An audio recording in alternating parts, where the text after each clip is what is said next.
সারা দেশ বিএনপির বিরুদ্ধে ফুঁসে উঠেছে এবং এইটা একটা অনিবার্য সংঘাতের দিকে অগ্রসর হইতেছে। আমি গত পরশু একটা ভিডিওতে দেখাইছিলাম যে টিনের সালে কাউয়া তারিক জিয়া বলে মিছিল, দেখেন আরেকবার।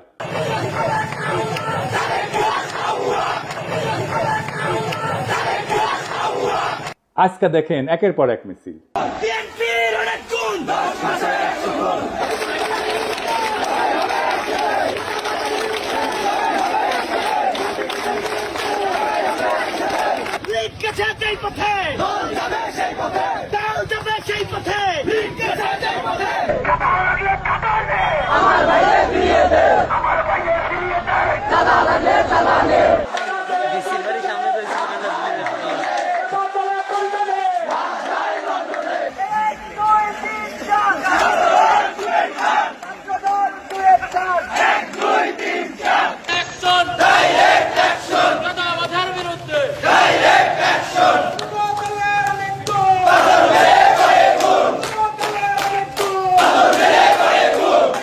বিএনপির ব্যানার নামায় ফেলতেছে তরুণেরা, দেখেন।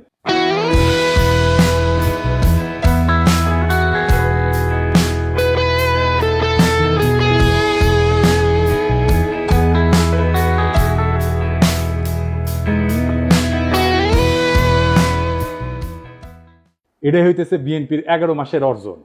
তারেক রহমান বলছেন, অন্যায়কারী যেই হোক আমরা প্রশ্রয় দেব না। বরাবর আমরা বলেছি অন্যায়কারী আইনের দৃষ্টিতে তার বিচার হবে। দলের সাথে তার কি সম্পর্ক কিচ্ছু যায় আসে না, তাকে দল কোন রকম প্রশ্রয় দিবে না কেউ যদি কোনো অন্যায় করে থাকে। খুব ভালো কথা, কিন্তু গ্রেপ্তার করলে থানা ঘেরাও করে আসামি সিনাই নিয়ে যায় কেন বিএনপি? এটার উত্তর তো তারেক রহমানকে দিতে হবে।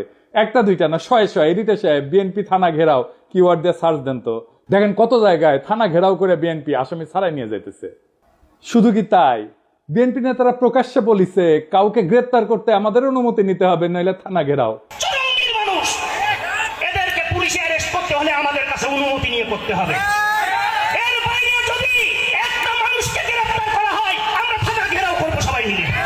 আপনারা মব মব কইরা ফেনা তুলতেছেন, কিন্তু আসল মব তো আপনার দলের লোকেরা তৈরি করতেছে। শোনেন কি অবস্থা। প্রতিদিন আমাদের 30,000 টাকার মতো সে নিতেছে।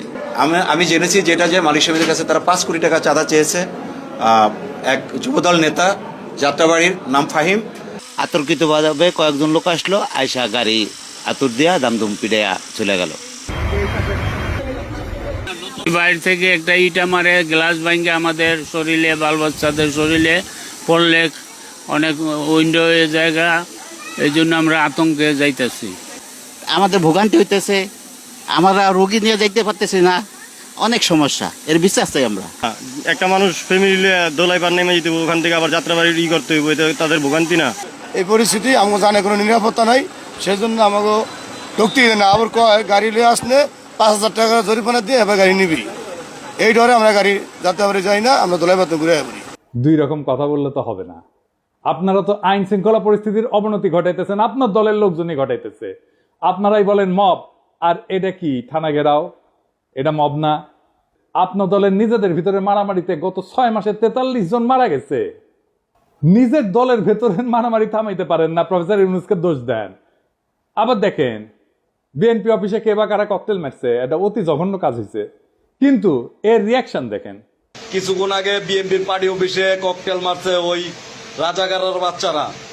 এই সরকারকে সাবধান করে দিতেছি, কয়ে দিলাম অতিরিক্ত বাড়াবাড়ি করলে সরকার আমরা বয়সি, সরকার নামাইতে 10 মিনিট সময় লাগবো না। এই কুত্তা মার্কা সরকার নামাইতে আমাদের 10 মিনিট সময় লাগবো না, সাবধান করে দিতেছি। কিন্তু আপনার কর্মীদের মনে আত্মবিশ্বাসকে জাগাইছে যে 10 মিনিটে সরকার ফেলাই দিতে পারবে। হ্যাঁ, এতই হেডম তা হাসিনার চোদনে বাংলাদেশের মানুষ 16 বছর ছিল কেন? এই সরকারকে বিএনপি বসাইছে।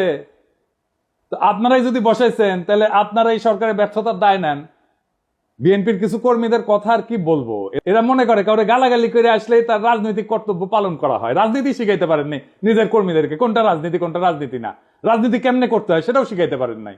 আমি মাঝে মাঝে কমেন্ট গুলো দেখি, আপনাদের দেখাই। এই ভিডিওটা আপনারা দেখেছেন না? তারেক রহমানের বিরুদ্ধে যত রকম অপপ্রচার আছে সেগুলো ডিবাঙ্ক করা হয়েছে, মানে সেগুলোর বিরুদ্ধে বলা হয়েছে এবং সেগুলো দেখানো হয়েছে যে এগুলো অপপ্রচার আমি করেছি। আমি সেখানে এসে বিএনপি কর্মী গালাইতেছে, সে ভিডিওটা দেখেই নাই, থাম্বনেল দেখিছে। ওরে কেউ বলছে বা নিজেই বুঝিছে পিনাকের ভিডিও যা যা বিএনপির বিরুদ্ধে আছে তার নিচে গালাগালি করে আসবে, খবরদার ভিডিও কলে দেখবে না, ভিডিও দেখলে পিনাকি ডলার পাবে। তোমরা ভিডিও দেখলে ওই এত বড় লোক হবি যে হাইগার ডলারে পাশা মুসবি ওই আইসা থামনেল দেখিছে আর কপি পেস্ট মারিছে। এইগুলাই হইতেছে বিএনপি সমস্যা। এইগুলো চলে হুজুগে, ওই যে হুইনা মুসলমান আছে না, এগুলো হুইনা বিএনপি। আর এদেরকেই বিএনপি কন্ট্রোল করতে পারতেছে না। দেখেন কি বলে বিএনপির নেতা, রাজনৈতিক সংগঠন জামাত শিবিরকে উৎখাত করেই ছাড়বে। সে তার নেতার পক্ষ থেকে দ্ব্যর্থহীনভাবে বলতেছে এই শাহজাদপুর, এই সিরাজগঞ্জের মাটিতে জামাত এবং এনসিপি নেতাদের কবর রচনা করা হবে। শুনেন,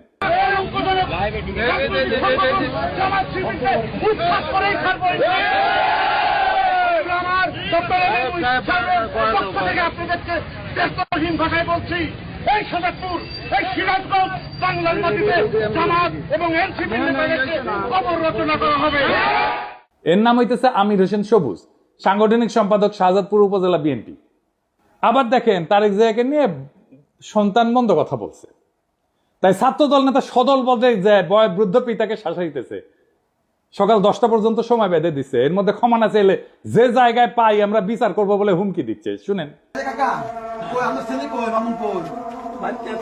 বাড়িতে থাকে না, আপনার মাস্টার মানুষ, আপনারা সম্পূর্ণ শ্রদ্ধা দিয়ে কইতেছি। হ্যাঁ, এই যে আপনার মাস্টার, আপনি মাস্টার, আপনার ছেলে তারেক রহমানের গালিগালাজ করে, তারেক রহমানের এই ছেলে। এটা কাকা আমি আপনারা বললাম, আচ্ছা কাকা আপনি 80 সালে বিএনপি করেন, আমার বাবা আমলি করতো, সমস্যা নাই।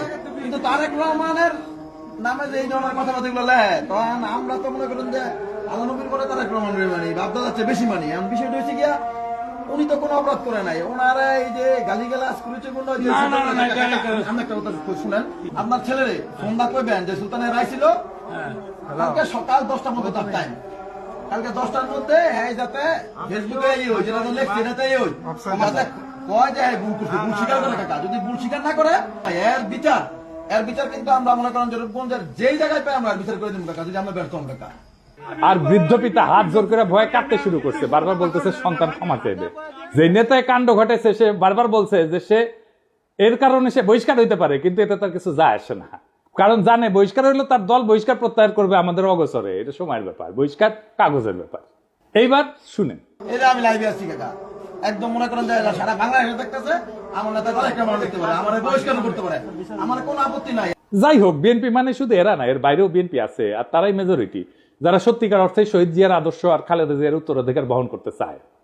তাদের অনেকেই আমাকে গত ভিডিওর পরে ফোন দিছে, বিএনপির নানা পর্যায়ের নেতা কর্মীরা। অনেকে বলছে যে ভাই দিন শেষে আপনি ইলিয়াস আর কনক মিলা বিএনপির ড্যামেজ কন্ট্রোল করলেন, এখন অনেক পোস্টে হোস্টাইল রিয়াকশন কমেন্ট অনেক কমছে।